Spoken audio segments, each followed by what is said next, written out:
Ya está Viri también Sí, sí, presente. sí. Hola, bienvenida, Viri.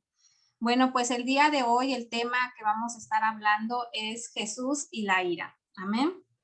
Estoy un poco nerviosa, pero bueno, es el Señor el que va a enseñarnos el día de hoy. Y bueno, vamos a ver el libro de Mateo 5, 21 al 26.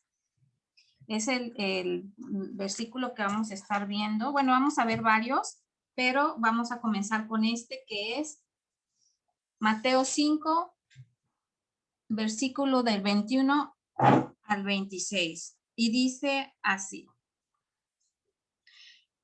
Oíste que fue dicho a los antiguos, no matarás, y cualquiera que matare será culpable de juicio. Pero yo os digo que cualquiera que se enoje contra su hermano será culpable de juicio, y cualquiera que diga necio a su hermano será culpable ante el concilio, y cualquiera que le diga fatuo quedará expuesto al infierno de fuego. Por tanto, si traes tu ofrenda al altar y allí te acuerdas de que tu hermano tiene algo contra ti, deja allí tu ofrenda delante del altar y anda, reconcíliate primero con tu hermano y entonces ven y presenta tu ofrenda.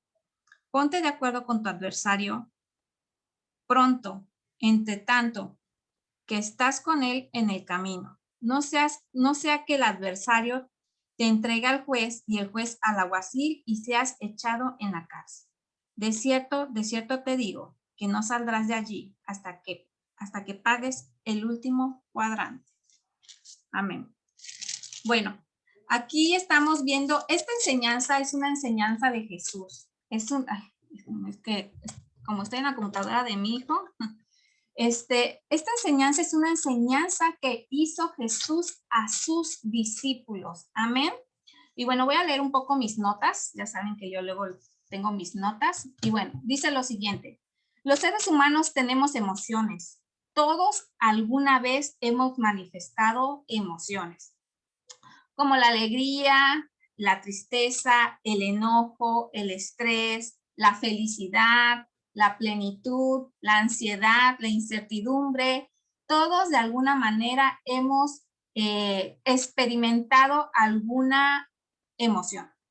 Estamos hechos, ahora sí que cuerpo, alma y espíritu, y dentro de nuestra alma están nuestras emociones, nuestros sentimientos, nuestros pensamientos. Amén. Entonces, así fuimos diseñados por Dios.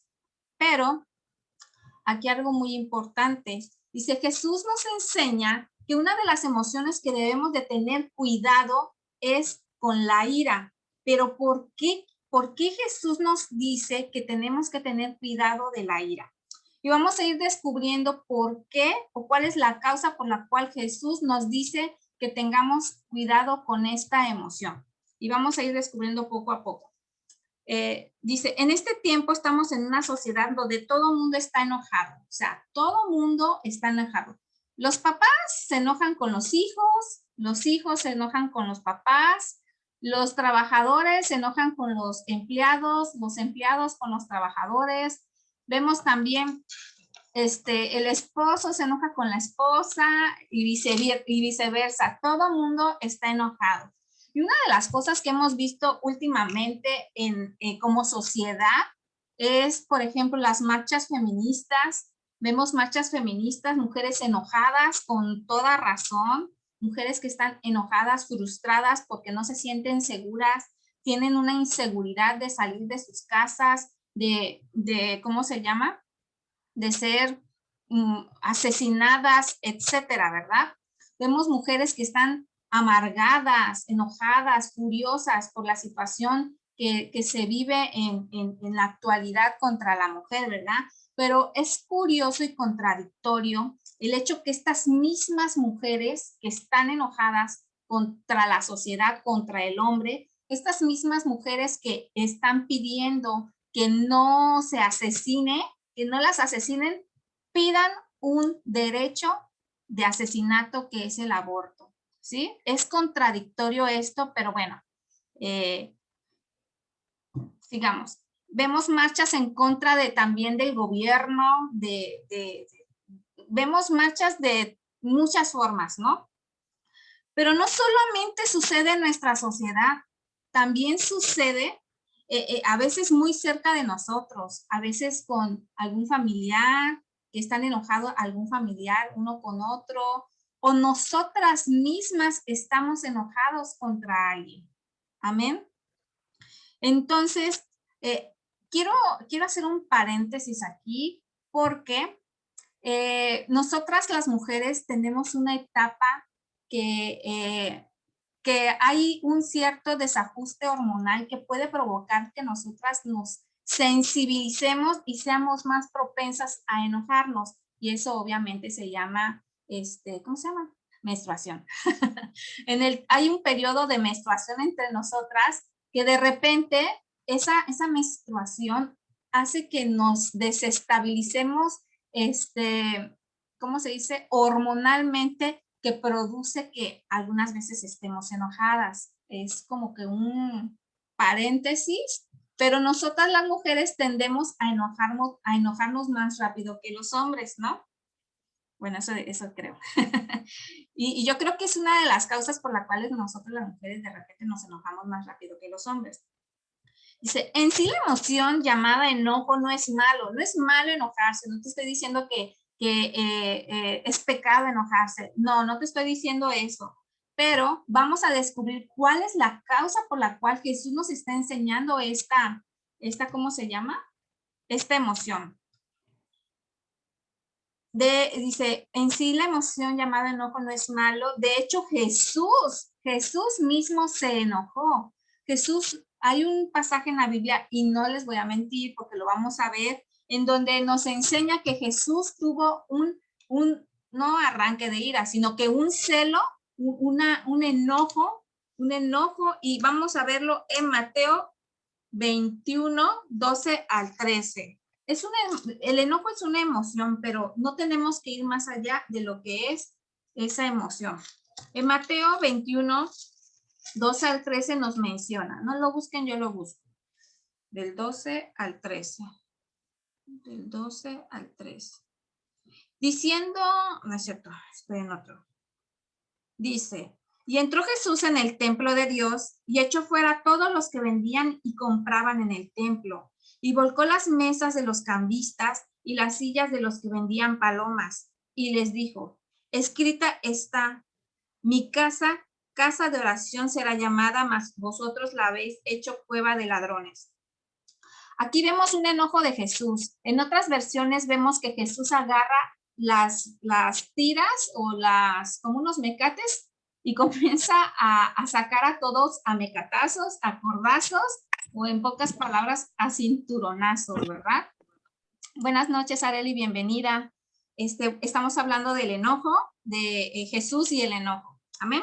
Y bueno, vemos aquí a Jesús, un Jesús enojado, un Jesús que se airó porque estas personas vendían ciertos animales que eran para las personas que eran pobres. Si una paloma te costaba 50 pesos realmente, estas personas en el templo vendían las palomas en 500 pesos. Hacían una injusticia en el templo, y Jesús, al ver esas cosas, se llenó se airó, se enojó y comenzó a sacar a todos a latigazos, vamos a llamarlo así, a cinturonazos de ese enojo. Entonces, el enojo no es malo en sí, pero vamos a descubrir hasta qué punto no está bien.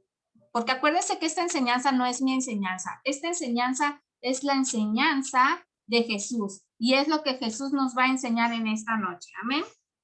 En Efesios 4:26. Efesios 4:26. Déjenme buscarlo. ¿O ya lo perdí? No lo perdí. Aquí lo tengo. Efesios 4:26 nos dice, airaos, pero no pequéis, no se ponga el sol sobre vuestro enojo, ni deis lugar al diablo. Amén. Aquí Pablo nos está enseñando, enójate, aírate, pero no se ponga, o sea, puedes airarte, puedes enojarte, pero no peques, ¿ok? no peques, no se ponga el sol sobre vuestro enojo, ni deis lugar al diablo. Esto es algo muy importante. Está permitido enojarse, pero no está permitido que vaya más allá tu enojo. Amén. El acostarte sin haberte reconciliado con tu hermano, ese es el peligro que puede existir de que tú te enojes, te vayas a acostar y no te hayas reconciliado con tu hermano. Aquí lo dice Pablo, airaos pero no pequéis, no se ponga el sol sobre vuestro enojo, ni deis lugar al diablo. Cuando tú te enojas con cualquier persona y no te reconcilias antes de acostarte, les voy a recordar una parábola que Jesús nos enseñó. Acuérdense de la parábola de, no del sembrador, sino del trigo y la cizaña. Había un campo, había una persona, llegó, sembró y se fue a dormir. Y en la noche vino el enemigo y sembró una semilla de cizaña en esta persona. Entonces, ¿qué pasa? Cuando nosotros nos enojamos, nos airamos contra alguien, lo que sucede es esto, es que viene el enemigo en la noche a susurrarte y a decirte cosas en contra de tu hermano. Si alguien te ofende, vienen pensamientos a tu mente a decirte qué mala onda, viene a meter esa cizaña a tu vida. Qué mala onda, como fue, me habló mal, me trató mal, y comienzas a tener eso en tu mente cuando tú no te reconciliaste antes con tu hermano. Este es un consejo sabio, es un consejo de que, ok, enójate, pero no vayas más allá del enojo. No se ponga el sol sobre vuestro enojo, ni deis lugar al diablo. Amén.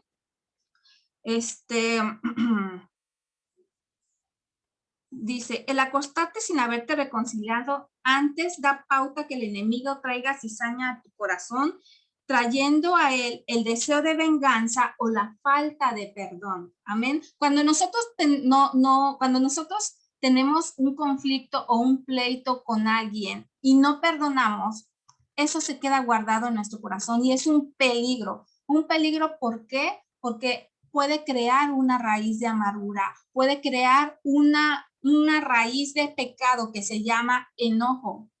Y eso puede contaminar tu corazón. Amén. Y no puede darte la libertad que necesitas para adorar al Señor. Amén. Voy a pasar dos imágenes el día de hoy, les voy a compartir. Y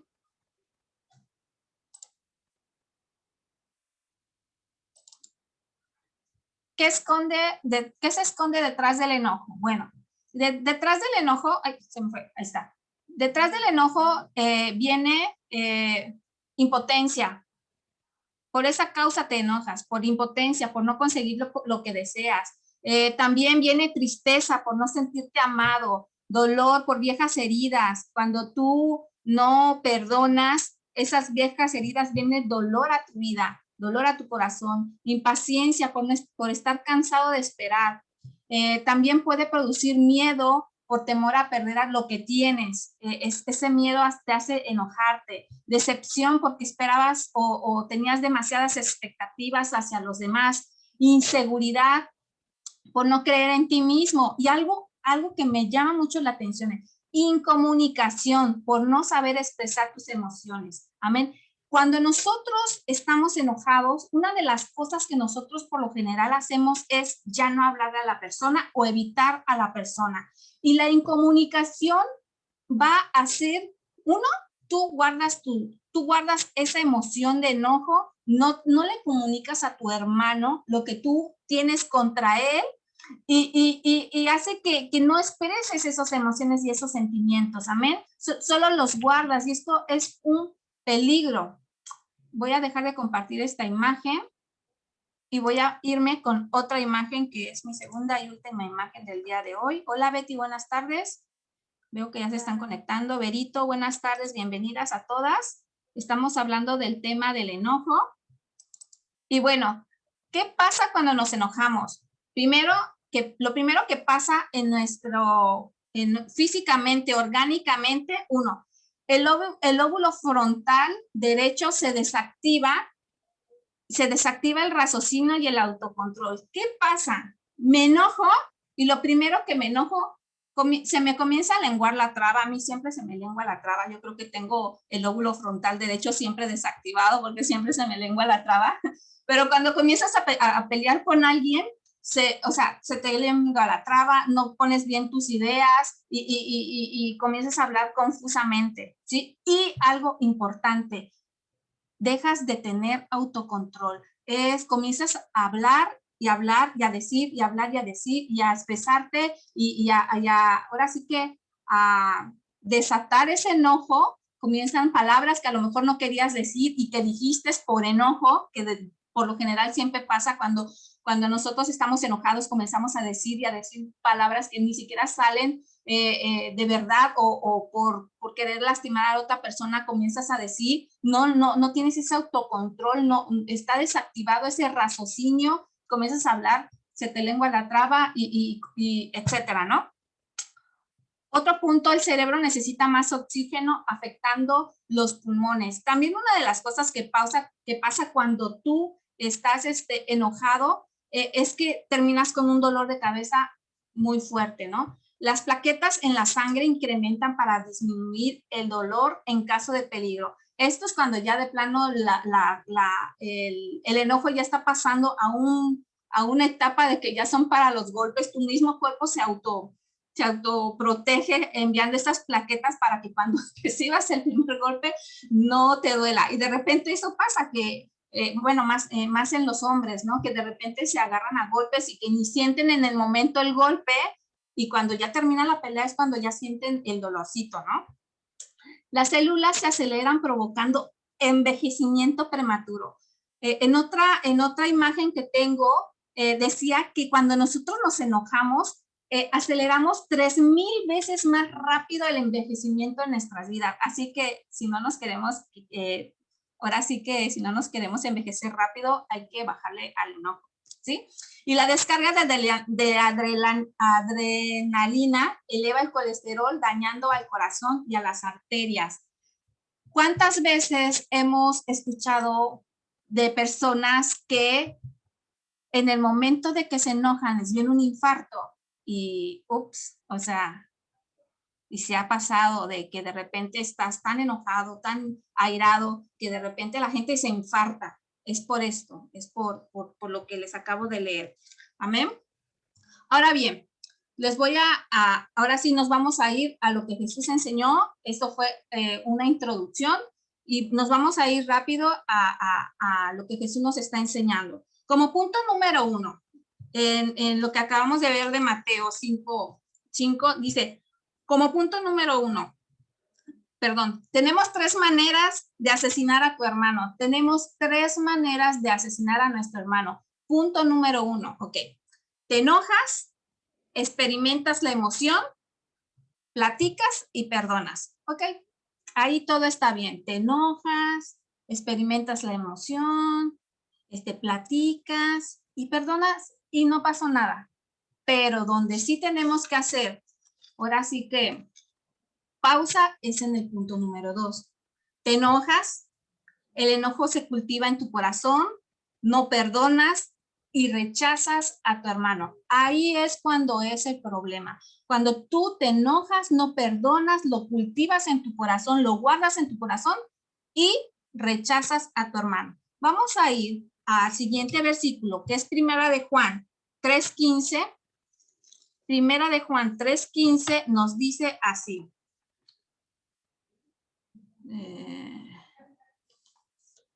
Todo aquel que aborrece a su hermano es homicida. Sabéis que ningún homicida tiene vida eterna permanente en él. Lo voy a leer desde el 14. Nosotros sabemos que hemos pasado de muerte a vida, en que amamos a los hermanos. El que no ama a su hermano permanece en muerte. Todo aquel que aborrece a su hermano es homicida. Y sabéis que ningún homicida tiene vida eterna permanente. Ya se me fue. en muerte. Amén. Entonces, tener ira contra tu hermano nos está diciendo que es como si nosotros fuéramos unos homicidas. Amén.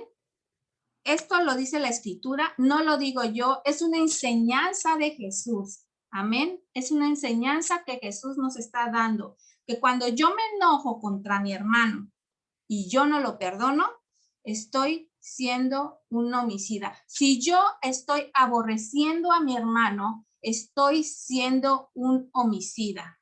Amén. Como punto número 2, dice, vámonos otra vez a Mateo. Mateo 5, ya se me perdió la marquita. Mateo 5.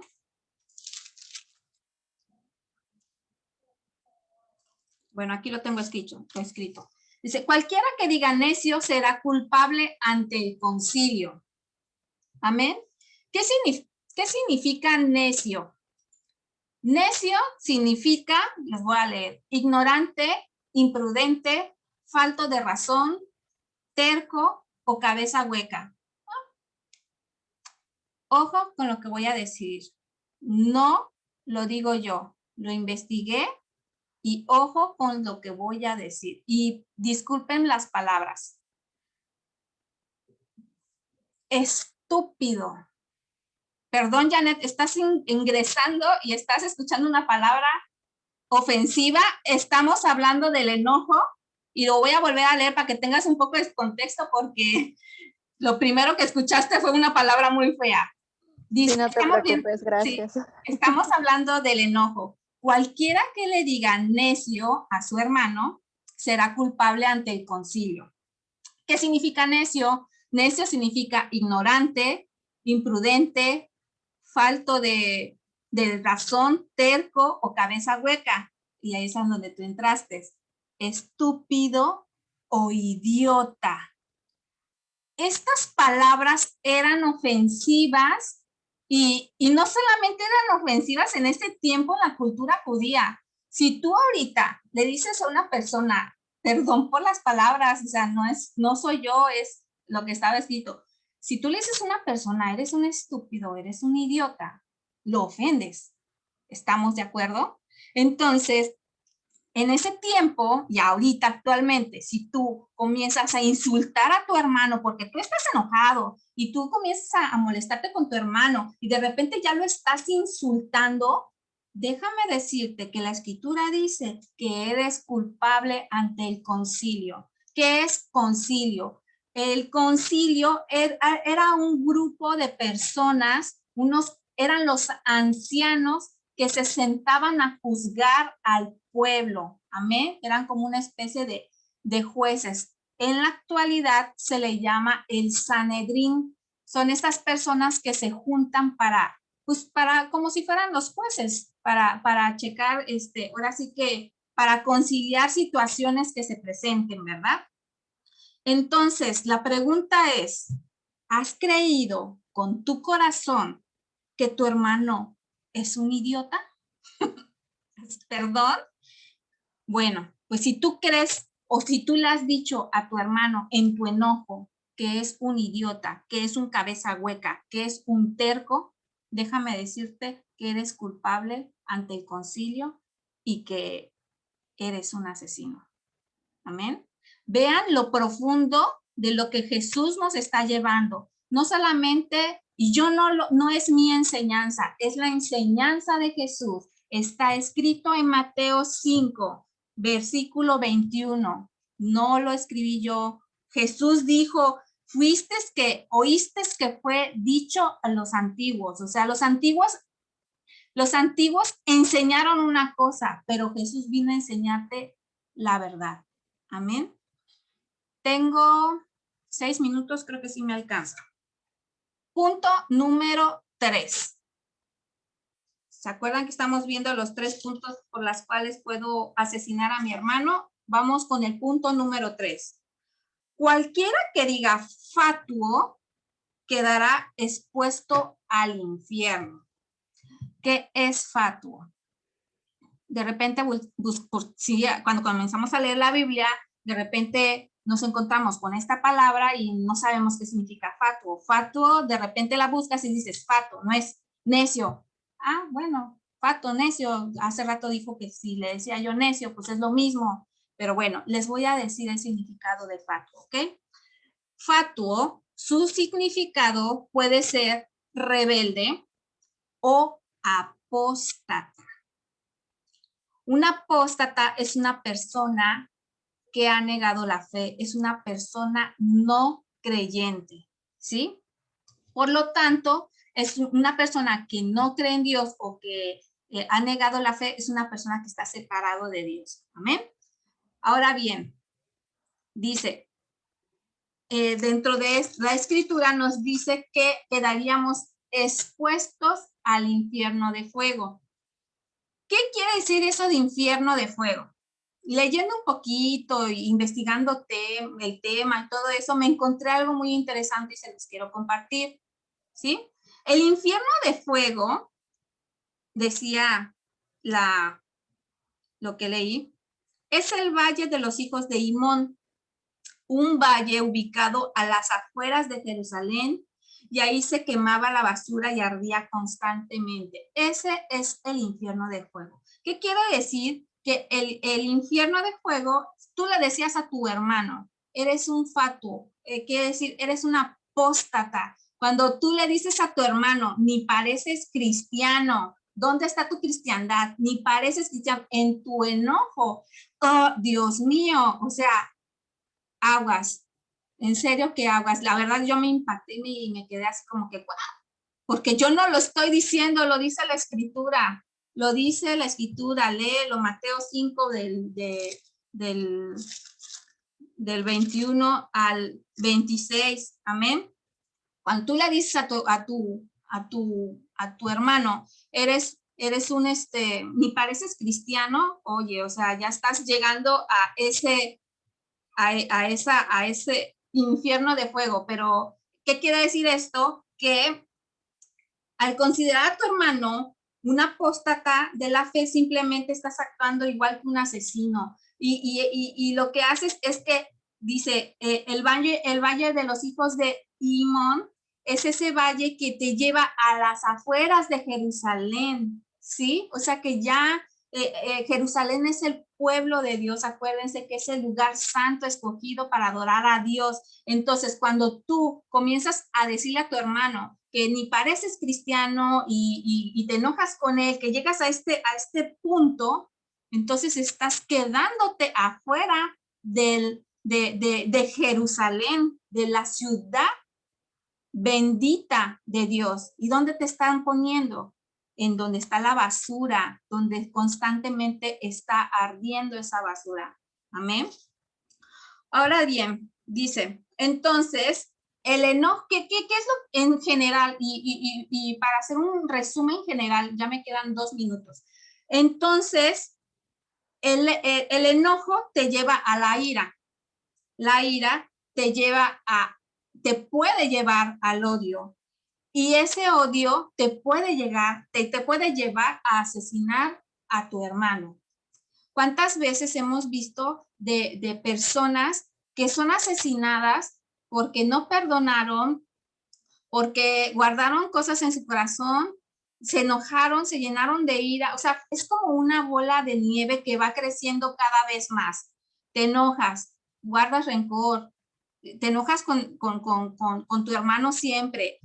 Algo que se me olvidó comentar y que lo tengo aquí anotado, no sé si se los comenté, no lo recuerdo, dice, la ira es el enojo que se mantiene en el corazón de alguien.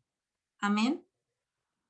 La ira es que siempre vas a estar enojado contra alguien. Amén. Tengo, ya se me pasó el tiempo. No, 1 minuto, voy a cortarle porque quiero terminar mi tema, me falta muy poquito y continuamos, ¿sale? Les voy a cortar, ahorita les mando la liga. Vale, ahorita nos vemos.